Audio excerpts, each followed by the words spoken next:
आज म तपाईहरुलाई एउटा प्रश्न सोध्न आएको छु के समानुपातिक प्रणाली भनेको नेताका आसेपासे आफन्त छर छिमेकी अनि उसलाई सहयोग गर्ने धनाढ्यहरू र सेलिब्रिटीका लागि मात्रै हो त?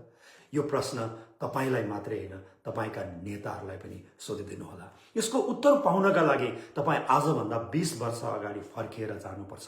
जतिबेला देशमा 17,000 मान्छे मरेर देशैभरि एक किसिमको राजनीतिक उभर आएको थियो।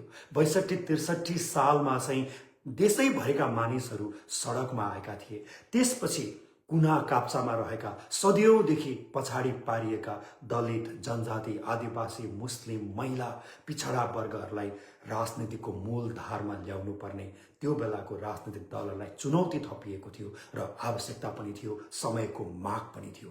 त्यसैलाई बुझेर विक्रम सम्वत 2064 सालदेखि नै नेपालमा समानुपातिक प्रोपोर्सनल व्यवस्था गरियो, जहाँ 40% प्रतिनिधि सभाका सदस्यहरूलाई समानुपातिक प्रणालीबाट अगाडि ल्याइयो। सुरुमा यो असाध्यै राम्रो थियो। यसले पछाडि परेका सिस्टमले सदियौंदेखि पछाडि धकेलेका मानिसहरू अगाडि आएका थिए, राजनीतिमा आएका थिए, राज्य सञ्चालनमा आएका थिए। तर यसलाई पछि बिस्तारै समय बित्दै जाँदा राजनीतिक दलहरूले दुरुपयोग गर्न थाले।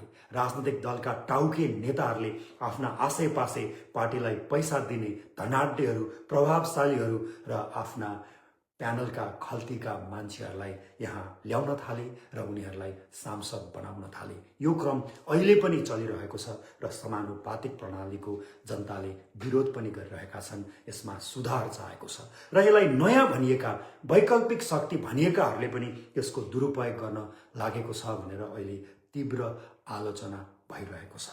अब यो समानुपातिक प्रणाली यति राम्रो थियो कि त्यो बेलामा 2072 सालको नेपालको संविधानमा पनि यसको व्यवस्था गरिएको छ। संविधानको भाग 8 को धारा 84 मा उपधारा 1 र 2 छ। त्यसमा 40% समानुपातिकबाट सांसदहरू छानिनेछ प्रतिनिधि सभामा भनेर भनिएको छ र उपधारा 2 मा के भनिएको छ भन्दा समानुपातिक निर्वाचन प्रणाली बमोजिम हुने प्रतिनिधि सभाको निर्वाचनका लागि राजनीतिक दलले उम्मेदवारी दिँदा जनसंख्याका आधारमा, ध्यान दिएर सुन्नु होला है, जनसंख्याका आधारमा महिला, दलित, आदिवासी, जनजाति, खस आर्य, मधेसी, थारू, मुस्लिम, पिछडिएको क्षेत्र समेतबाट बन्द सूची बुझाउनु पर्छ भनेर भनिएको छ। त्यसमा 42 मा सामाजिक न्यायको हक बारे पनि लेखिएको छ।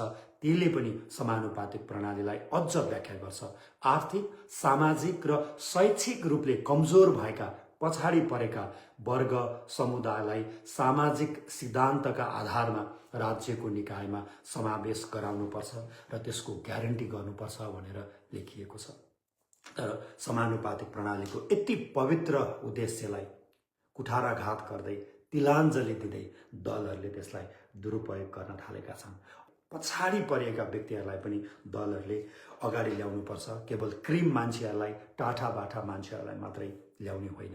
अब यसका लागि के गर्न सकिन्छ त भन्दा यो प्रणाली नै खारेज गर्ने होइन, किनभने अहिले पनि नेपालमा त्यस्ता पछाडि पारिएका थुप्रै समुदायहरू छन्। क्षेत्रगत हिसाबले, वर्गगत हिसाबले, जातीय हिसाबले, आर्थिक र सामाजिक हिसाबले उनीहरूलाई अझै पनि राज्यको मूलधारमा ल्याउन जरुरी छ।